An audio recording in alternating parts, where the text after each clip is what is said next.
India voice, आपकी सोच, आपकी आवाज। और हम पहली बार हमने चूंकि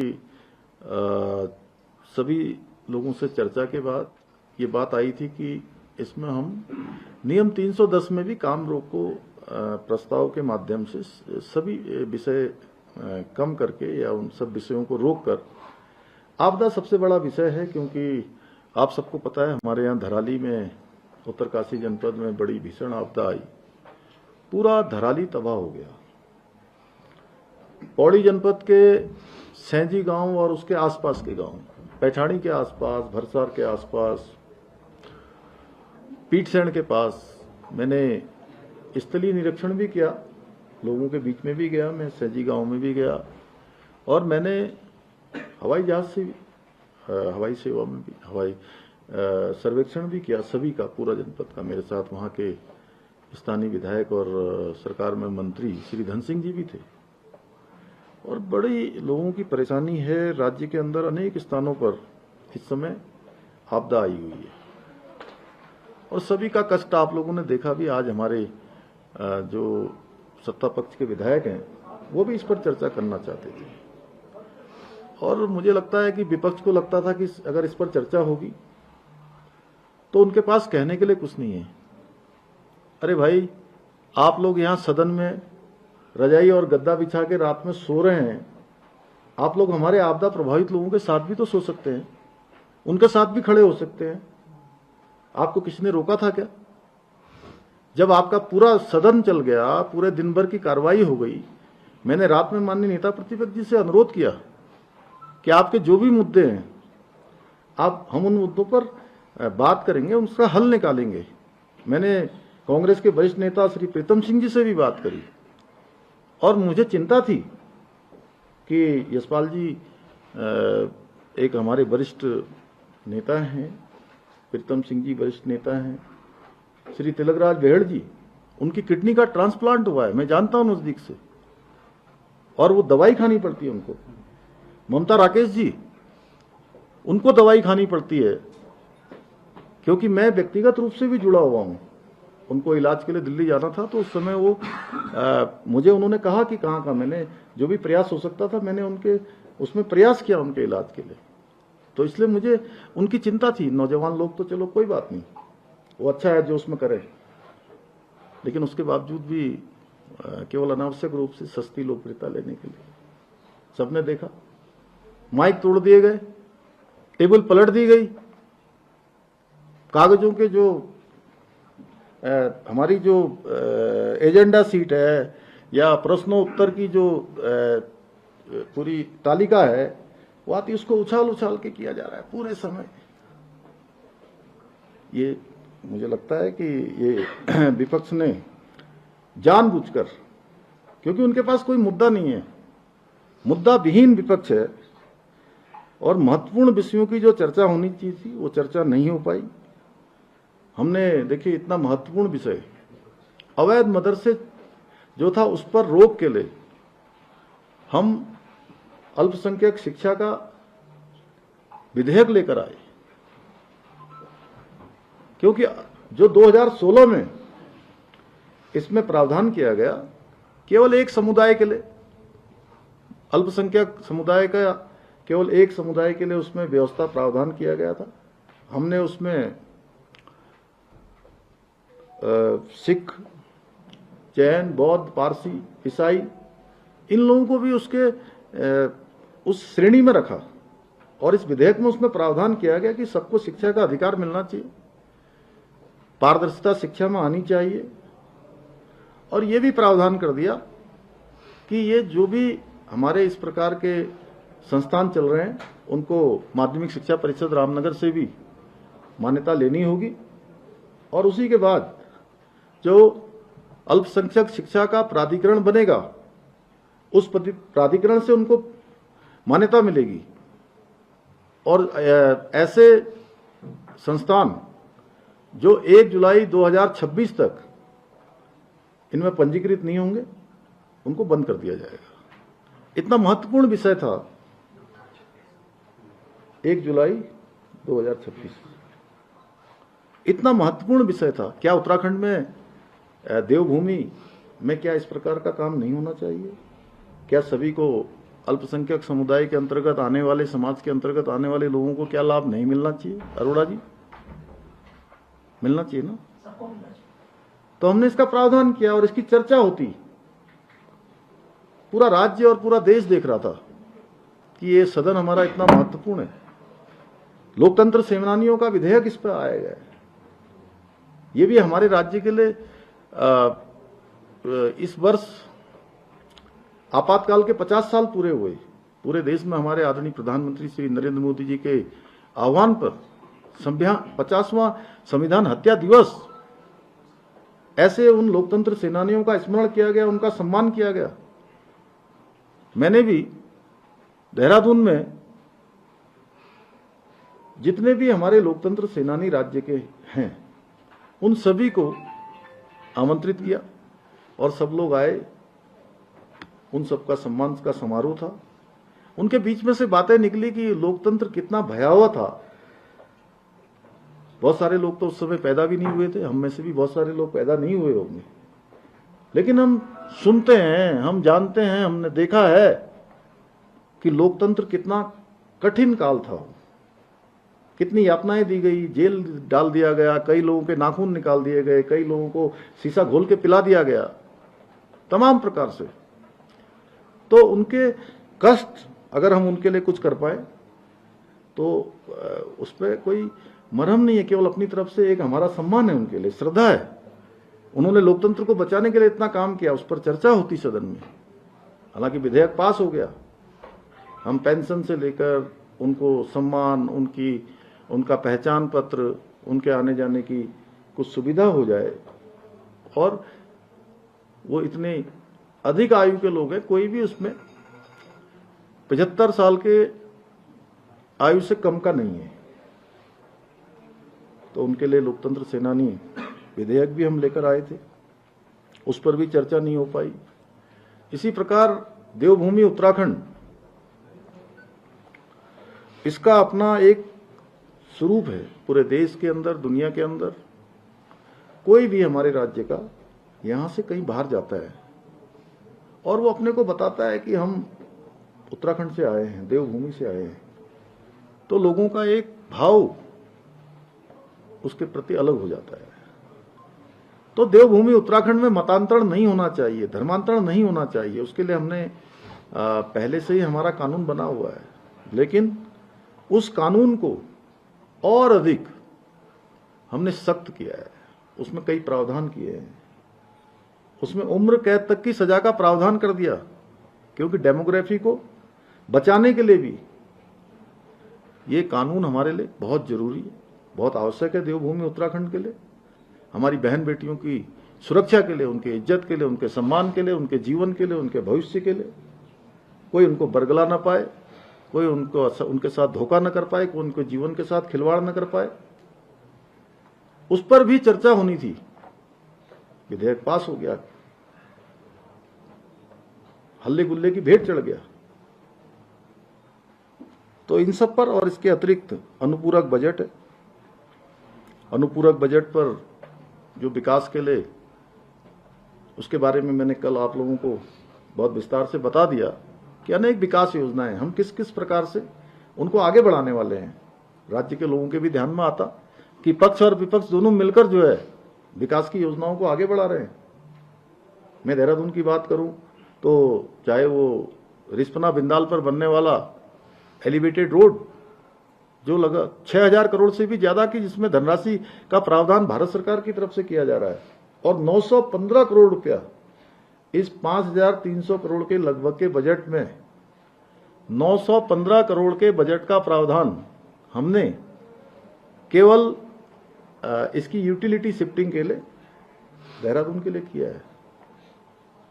इसी प्रकार लगभग 188 करोड़ रुपए की धनराशि का प्रावधान हमने पंतनगर का जो अंतर्राष्ट्रीय हवाई अड्डा बन रहा है, उसकी अलाइनमेंट बदली जानी है, उसके लिए किया है।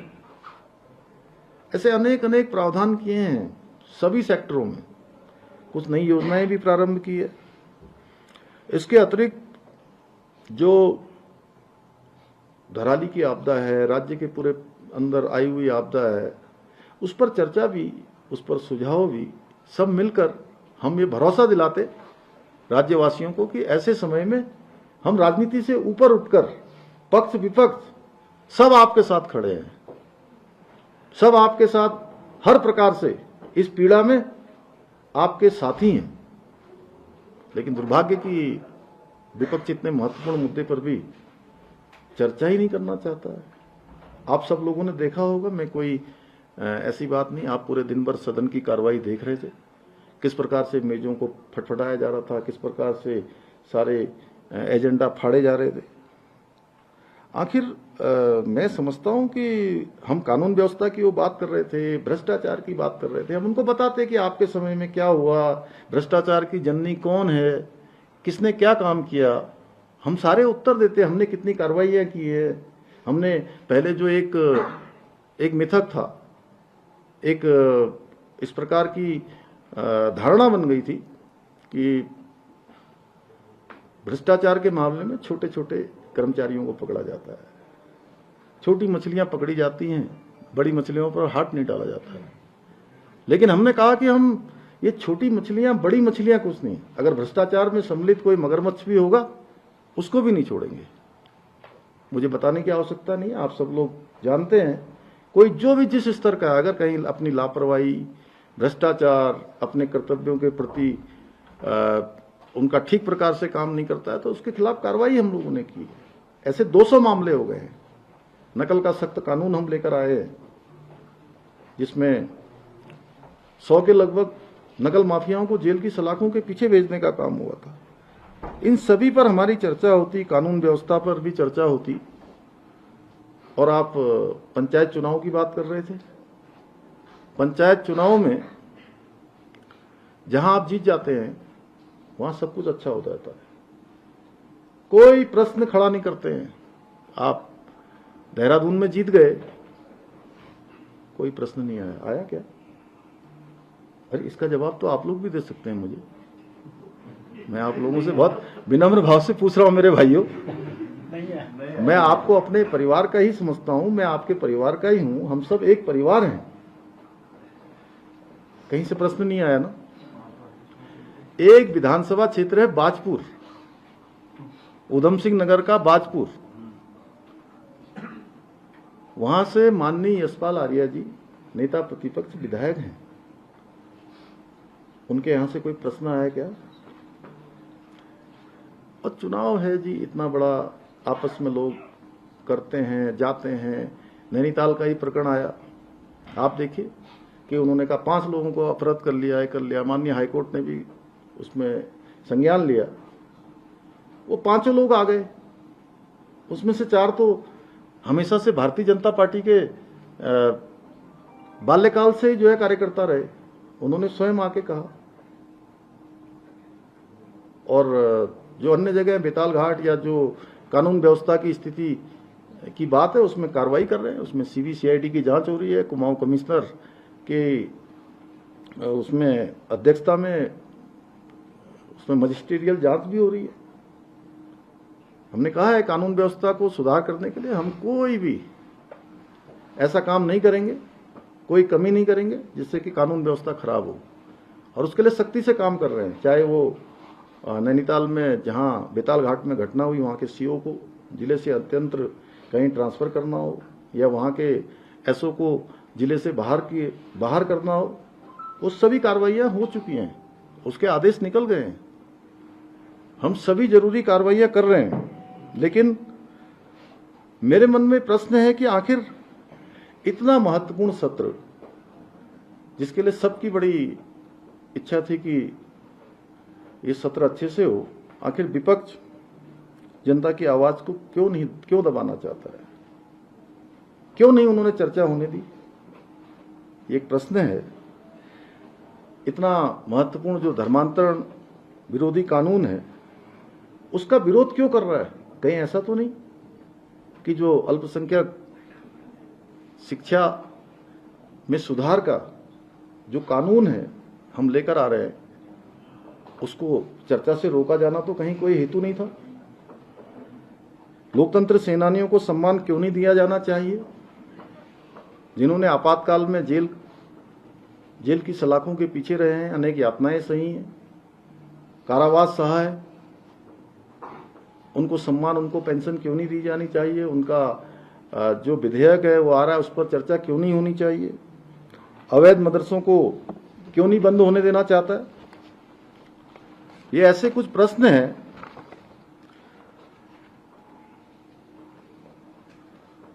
आपने देखा कि इन्होंने जो हंगामा किया, इसके कारण से प्रश्नकाल भी हंगामे की भेंट चढ़ा।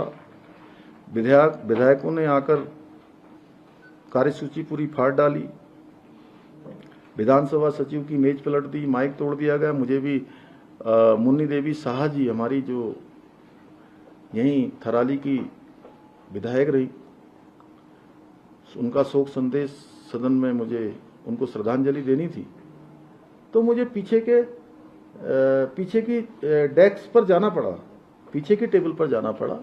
सामने की जो माइक है वो सब काम नहीं कर रही थी।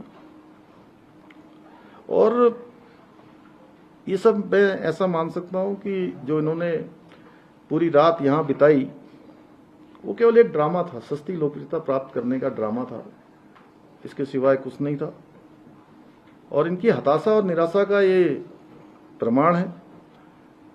पंचायत चुनाव में पूरे प्रदेश के अंदर हुई हार का बदला इन्होंने जो जनता की गाड़ी कमाई से एक एक पाई से सदन चलता है उसका नुकसान करके लिया है। सरकार की प्राथमिकता थी कि जनता के जो अनुपूरक बजट आया है उस पर चर्चा होती, विकास कार्यों की जानकारी होती। आज हमने जो अभी लगभग 3 बजे से आप सबके बीच में आने में जिसमें मुझे विलम्ब हो गया, जो कैबिनेट की बैठक करी है, उस बैठक में भी हमने युवाओं के लिए और हमारी सरकार क्या कर सकती है, युवा नौजवानों को किस प्रकार से और रोजगार स्वरोजगार से जोड़ सकती है, क्या नवाचार हम कर सकते हैं। इसी प्रकार से महिलाओं की जो हमारे राज्य में बहुत हर क्षेत्र में जिनकी बहुत बड़ी भागीदारी है, राज्य के विकास में जिनका बहुत बड़ा योगदान है, जिनके द्वारा आज स्वयं सहायता समूह से लेकर अनेक उद्यम जो किए जा रहे हैं, उन उद्यमों के माध्यम से जिस प्रकार का वो उत्पाद बना रही हैं, वो सच में हमारे राज्य के लिए बहुत बड़ी क्रांति हमारी मातृशक्ति महिलाएं करने वाली हैं। उनकी पोटेंशियल का अधिक से अधिक उपयोग, केवल वो ईंधन, घर का सामान, चारा, इसी में उनका सारी ऊर्जा न लगे, उनकी ऊर्जा अन्य क्षेत्रों में भी लगे, वो रोजगार करने के साथ साथ दूसरे लोगों को भी रोजगार से जोड़ने का काम, स्वरोजगार से जोड़ने का काम करें। उसके लिए आज हमने चर्चा की है।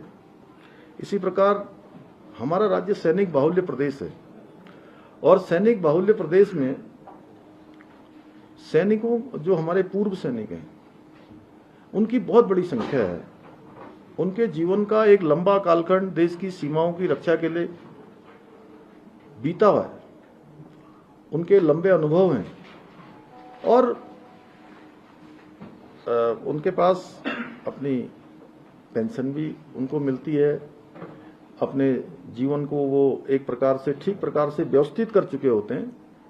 तो उनके बीच में मैं पिछले दिनों गया था, तो उनके बीच में से सुझाव आया था कि हम भी राज्य के विकास में भागीदार बनना चाहते हैं, सहभागी बनना चाहते हैं, हमको भी कहीं ना कहीं किया जाना चाहिए। तो हमने कहा कि उनके लिए प्रशिक्षण के लिए उनको हमारे विभिन्न सेक्टरों में, चाहे वो पर्यटन का क्षेत्र हो, चाहे हमारा वो आपदा प्रबंधन का क्षेत्र हो, या औद्योगिकी का क्षेत्र हो, कृषि का क्षेत्र हो, इन सभी क्षेत्रों में उनको भी कहीं ना कहीं जोड़ा जाए, उसके लिए सेंटर ऑफ एक्सीलेंस बनाया जाए। उस पर आज हमने चर्चा की है। हम जल्दी ही इन सभी वर्गों के लिए, महिला, युवा, हमारे पूर्व सैनिक, उनके लिए नई नीति भी लाएंगे। और मैं यही कहना चाहता हूं कि विपक्ष का इन सब घटनाओं से एक ही बात आती है कि वो जो है किसी भी कीमत पर जनहित के मुद्दों पर बिल्कुल चर्चा करने के लिए तैयार नहीं थे, या उनके पास कोई मुद्दा नहीं था। वो केवल सिर्फ और सिर्फ हंगामा करना चाहते थे, इसलिए उन्होंने ये सब किया है।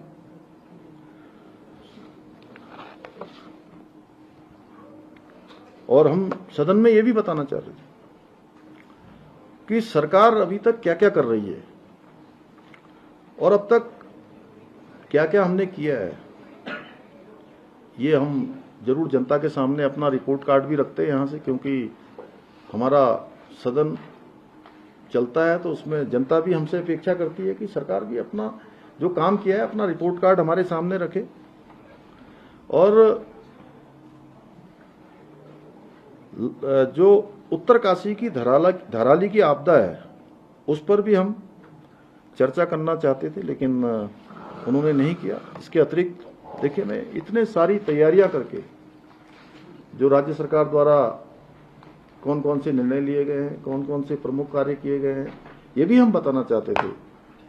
अल्पसंख्यक शिक्षा विधेयक आया है, जिसमें हम अवैध मदरसों से लेकर तमाम चीजें, अन्य अल्पसंख्यक समुदाय में आने वाले अन्य जो समाज हैं उनके लिए भी क्या क्या करने वाले हैं, किस प्रकार का प्रावधान इस विधेयक में लाए हैं, उसकी भी हम चर्चा करना चाहते थे। उत्तराखंड लोकतंत्र सेनानी सम्मान विधेयक, जिसके बारे में मैंने विस्तार से बताया, उस पर भी चर्चा करना चाहते थे। धर्मांतरण पर भी हम चर्चा करना चाहते थे।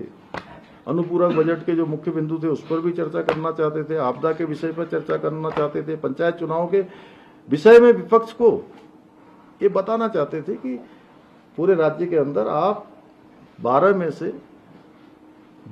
से 11 जगह उत्तराखंड की जनता ने आपको गांवों की त्रिस्तरीय पंचायतों में विकास की जिम्मेदारी सौंपने से इनकार कर दिया है। अब आप अपना ठीकरा, अपनी फेस सेविंग विधानसभा में हंगामा करके इसकी इतिश्री मत करिए। लोग भली भांति जानते हैं। अगर आपका यही रवैया रहा तो जो आप सेमीफाइनल कह रहे थे, आपको सेमीफाइनल में जवाब दे दिया है। इससे पहले केदारनाथ के चुनाव में भी सेमीफाइनल कह रहे थे, उसमें भी केदारनाथ विधानसभा की जनता ने आपको जवाब दे दिया। निकाय में भी आप सेमीफाइनल कह रहे थे, उसमें तो सारे के सारे नगर निगम भारतीय जनता पार्टी जीत गई। वो तो ऐसा चुनाव भी नहीं था कि मेंबर जिसको चुनते हो, वो तो सीधे सीधे जनता का चुनाव था। और आपने देखा देहरादून में हमारे मेयर के प्रत्याशी ने 1,05,000 वोटों की रिकॉर्ड जीत हासिल की थी। आपको लोकसभा में जनता नकार चुकी है, क्योंकि लंबे समय तक, लंबे कालखंड तक देश के सत्ता पर आप काबिज रहे हैं। आपको विधानसभा में एक मिथक था यहाँ उत्तराखंड में कि एक बार ये पार्टी, एक बार वो पार्टी, चुनाव के बाद दूसरी पार्टी। क्यों सैली? ऐसा ही था, ऐसा ही होता था पहले। यहाँ मिथक तोड़ा, परिपाटी बदली और तरह दिया। पंचायत चुनाव, निकाय चुनाव, इस सब में तो जवाब देते हम लोग, बात करते। और ये भ्रष्टाचार के खिलाफ भी, अन्य मुद्दों पर भी जो भी बातें थी वो सब रखी जाती। तो मुझे लगा कि आप सब लोगों का एक कुछ बातें रखी जानी चाहिए। आप सब भी उत्सुक थे और मुझे विलंब भी हुआ थोड़ा आने में, मैंने उसका कारण बता दिया। आप सबका बहुत बहुत धन्यवाद। सर, विपक्ष अभी प्रोटेस्ट कर रहा था और 7 बजे फिर कह रहे कि आपदा पीड़ितों के लिए कैंडल मार्च करेंगे। अब उनको आपदा क्षेत्रों में जाना चाहिए, मेरा तो उनको सलाह है। और दूसरी बात है कि जहां आप जब आपदा पीड़ितों के लिए चर्चा करनी थी, कुछ योजना बननी थी, कुछ सुझाव देने थे, वहां तो आपने बात नहीं करी। अब कैंडल मार्च तो क्यों निकाल रहे होंगे, मेरे से भली बात है। इसका उत्तर अगर आप ही दे देंगे तो मुझे बहुत अच्छा लगेगा। आपदा से जो प्रभावित होते हैं, हमारी सरकार, जो आपकी सरकार है, वो 4 लाख का अनुदान पीड़ित परिवार को देती है। क्या कोई भविष्य में प्रावधान इस तरीके का है कि इस राशि को बढ़ाया जाए या यही राशि सफिशिएंट? देखिए, जो राशि है उसमें हम लोग बढ़ा के ही जो है जगह जगह पर देश काल परिस्थिति के अनुरूप जहां लोगों की जैसी आवश्यकताएं हैं, जरूरतें हैं, उसके अनुरूप राज्य सरकार उसका प्रावधान करती है। जैसे अभी हमने धराली क्षेत्र में आई आपदा में तात्कालिक रूप से 5 लाख रुपए की धनराशि का प्रावधान किया और वो राशि सभी लोगों तक पहुंच भी गई है। और इसके बाद हम पुनर्वास, अन्य जो व्यवस्थाएं हैं उनकी, बागवानी को नुकसान हुआ है, होटल है, होम स्टे हैं, मकान है, खेती है, उनके गाय भैंस बकरी, सेब के उद्यान, उन सभी का भी अलग से आकलन कर रहे हैं। और उसमें रेवेन्यू सेक्रेटरी की अध्यक्षता में एक 3 सदस्यीय दल वहां गया भी था, पिछले दिनों वहां पर देखकर आया है। उसके अनुरूप एक वो रिपोर्ट बनाएंगे और हम कोशिश करेंगे कि आपदा पीड़ितों को हर संभव हम मदद करें उसमें। सर आप साहब एक सवाल ये था कि क्योंकि गतिरोध 2 दिन तक नहीं टूटा, 4 दिन का सत्र जो है 1.5 दिन में था। विपक्ष कह रहा है कि हमारी बात नहीं सुनी, और आपने भी अभी कहा कि अगर विपक्ष का रवैया सहयोगात्मक होता तो सत्र चलता। तो क्या भविष्य में मान लिया जाए कि विपक्ष जब जब चाहेगा तभी सत्र चलेगा? मतलब अगर वो सहयोग करेगा तो आप सत्र नहीं चलाएंगे? नहीं, हम तो सत्र पूरा चलाया हमने, तो अपना जो हमारा सरकारी काम है हम करेंगे। और हम विपक्ष को हमेशा कोशिश करेंगे कि विपक्ष जो है सहयोगात्मक रवैया अपनाए, पॉजिटिव होकर जो है सकारात्मक रूप से जनता के मुद्दे उठाए, क्योंकि पक्ष और विपक्ष दोनों की जिम्मेदारी है राज्य का विधानमंडल चलाना, विधानसभा को चलाना। आज 1.5 दिन में हो गया तो इसलिए नहीं, हमने लगातार प्रयास किया है। तो अब मैं क्या कर सकता हूँ, आप ही बताइए। हमने तो प्रयास किया, उनसे हाथ जोड़े, उनके मैंने अनुरोध किया। मेरा तो एक सिंपल सा सवाल है कि अगर वो भविष्य में भी ऐसे ही करते रहे तो क्या होगा? अब वो सो जा रहे हैं विपक्ष अंदर जाकर, मैं कैसे जगाऊं उनको। सर एक सवाल मेरा भी था। आपने कहा अभी किसान, महिला और पूर्व सैनिकों के लिए योजना बना रहे हैं। योजना सरकार बनाती है कई बार, लेकिन जो अनुभवी अधिकारी हैं, जैसे कमिश्नर स्तर के अधिकारी हैं, वो देहरादून छोड़ते ही नहीं, पौड़ी, रुद्रप्रयाग, चमोली, पिथौरागढ़ जैसी जगह जाते नहीं है। तो ऐसे कमिश्नर रैंक के अधिकारी पहाड़ दौड़ेंगे सर, या कैंप ऑफिसों में ही देहरादून बैठेंगे? नहीं, मैं स्वयं राज्य का मुख्य सेवक हूँ, आपको मैं हर जगह दिखाई देता हूँ। मुझे लगता है कि सारे लोग दिखाई देंगे आने वाले समय में।